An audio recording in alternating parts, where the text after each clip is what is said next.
been watching you, and you watching me. My dear Miss Everdeen, make no mistake, the game is coming to its end. Standing together with 13 districts. Our future starts tomorrow. The Hunger Games Mockingjay Part 2 brings the long-running dystopian saga to a decisive and emotionally charged conclusion, transforming a story that began with survival into one that questions power, sacrifice, and the true cost of revolution.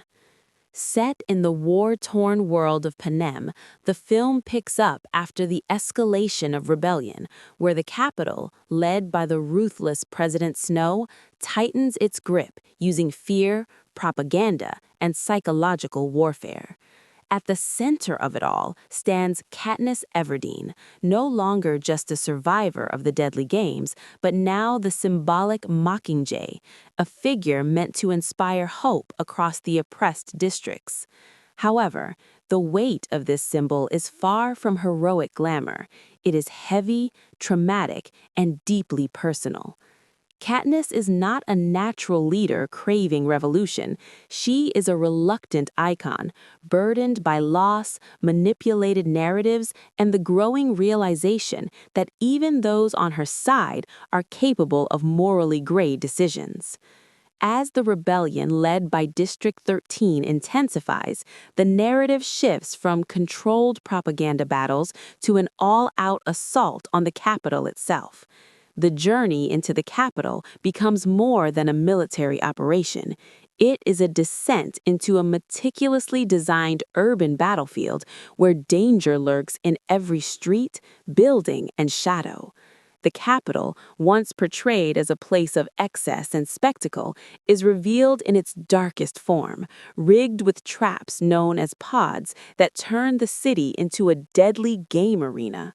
This clever narrative device reflects the capital's twisted ideology. Even in war, they cannot abandon their obsession with turning suffering into spectacle. For Katniss and her squad, this mission becomes a mirror of the Hunger Games themselves, forcing them to navigate not just physical threats, but the psychological scars that never truly healed. The emotional stakes of the film are amplified by the fractured relationships between characters who have endured immense trauma. Katniss's bond with Peeta Mellark is particularly complex as he struggles with the after-effects of capital torture and brainwashing. His memories have been altered, turning love into fear and trust into suspicion. This dynamic introduces a haunting tension. Can love survive manipulation, and can identity be reclaimed after it has been rewritten? Meanwhile, Gale Hawthorne represents a different path, one fueled by anger and a willingness to embrace extreme measures for the sake of victory. The contrast between Peeta and Gale is no longer about romantic choice, but ideological difference, forcing Katniss to confront what kind of future she truly believes in. The film also dives deeper into the political machinery behind revolutions, particularly through the presence of President Alma Coin, the leader of District 13.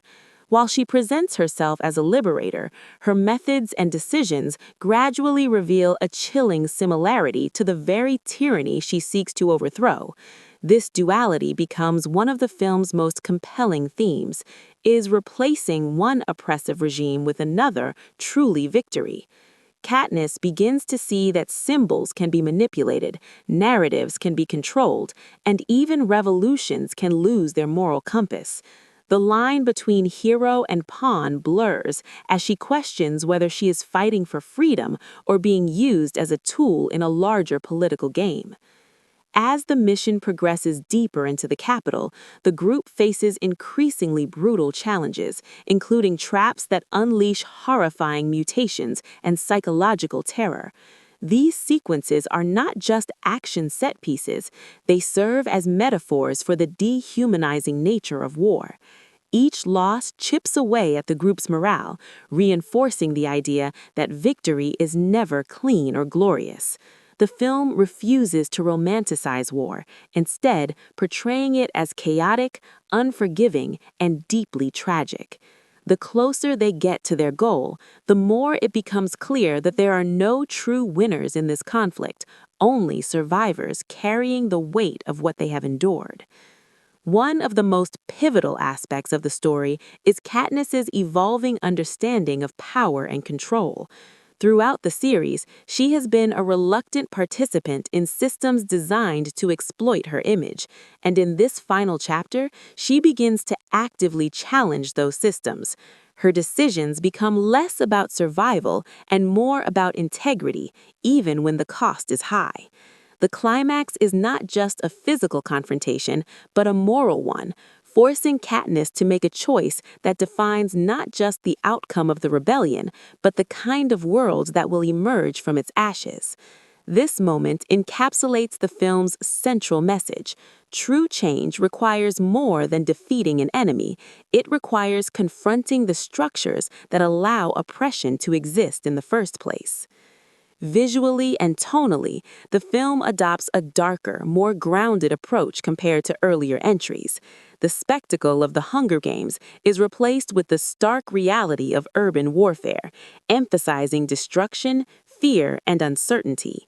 The capital's transformation from a symbol of excess to a battlefield underscores the collapse of its power, while also highlighting the cost of that collapse. The use of propaganda, both by the capital and the rebels, is portrayed with a critical lens, showing how narratives are crafted and manipulated to influence perception. This adds a layer of realism that resonates beyond the fictional world, making the story feel relevant and thought-provoking. The supporting characters each contribute to the film's exploration of loyalty, sacrifice, and identity. Figures who once seemed secondary are given moments that emphasize their humanity and the personal stakes of the conflict. These interactions ground the story, reminding the audience that behind every political movement are individuals with their own fears, hopes, and losses. The film does not shy away from showing the consequences of these sacrifices, reinforcing the idea that every victory comes at a price. As the story moves toward its conclusion, the focus shifts from external conflict to internal resolution. Katniss's journey is not just about ending the war, but finding a sense of peace within herself. The trauma she carries cannot be erased, but it can be acknowledged and understood. The ending reflects this balance between loss and hope, offering a resolution that feels earned rather than idealized. It suggests that while the scars of the past remain, they do not have to define the future. In the broader context of the franchise, this film serves as a culmination of themes that have been building since the beginning: the abuse of power, the manipulation of media, and the resilience of the human spirit. It challenges the audience to think critically about the nature of leadership, the ethics of rebellion, and the cost of change. By focusing on these deeper questions, the film elevates itself beyond a typical action finale, becoming a commentary on the complexities of society and the choices that shape it. The legacy of the Hunger Games, Mockingjay Part 2, lies in its willingness to confront uncomfortable truths. It does not offer easy answers or clear-cut heroes and villains, instead presenting a world where morality is often ambiguous and decisions carry lasting consequences. Katniss Everdeen's story ends not with triumph in the traditional sense, but with a hard-earned understanding of what it means to fight for something greater than oneself. It is a conclusion that resonates because it acknowledges both the pain of the journey and the possibility of rebuilding after it. Ultimately, the film stands as a powerful exploration of revolution, identity, and the human capacity for both destruction and resilience. The close is a chapter on a story that has captivated audiences while leaving behind a message that lingers. Change is never simple, freedom is never free, and the true battle often lies within.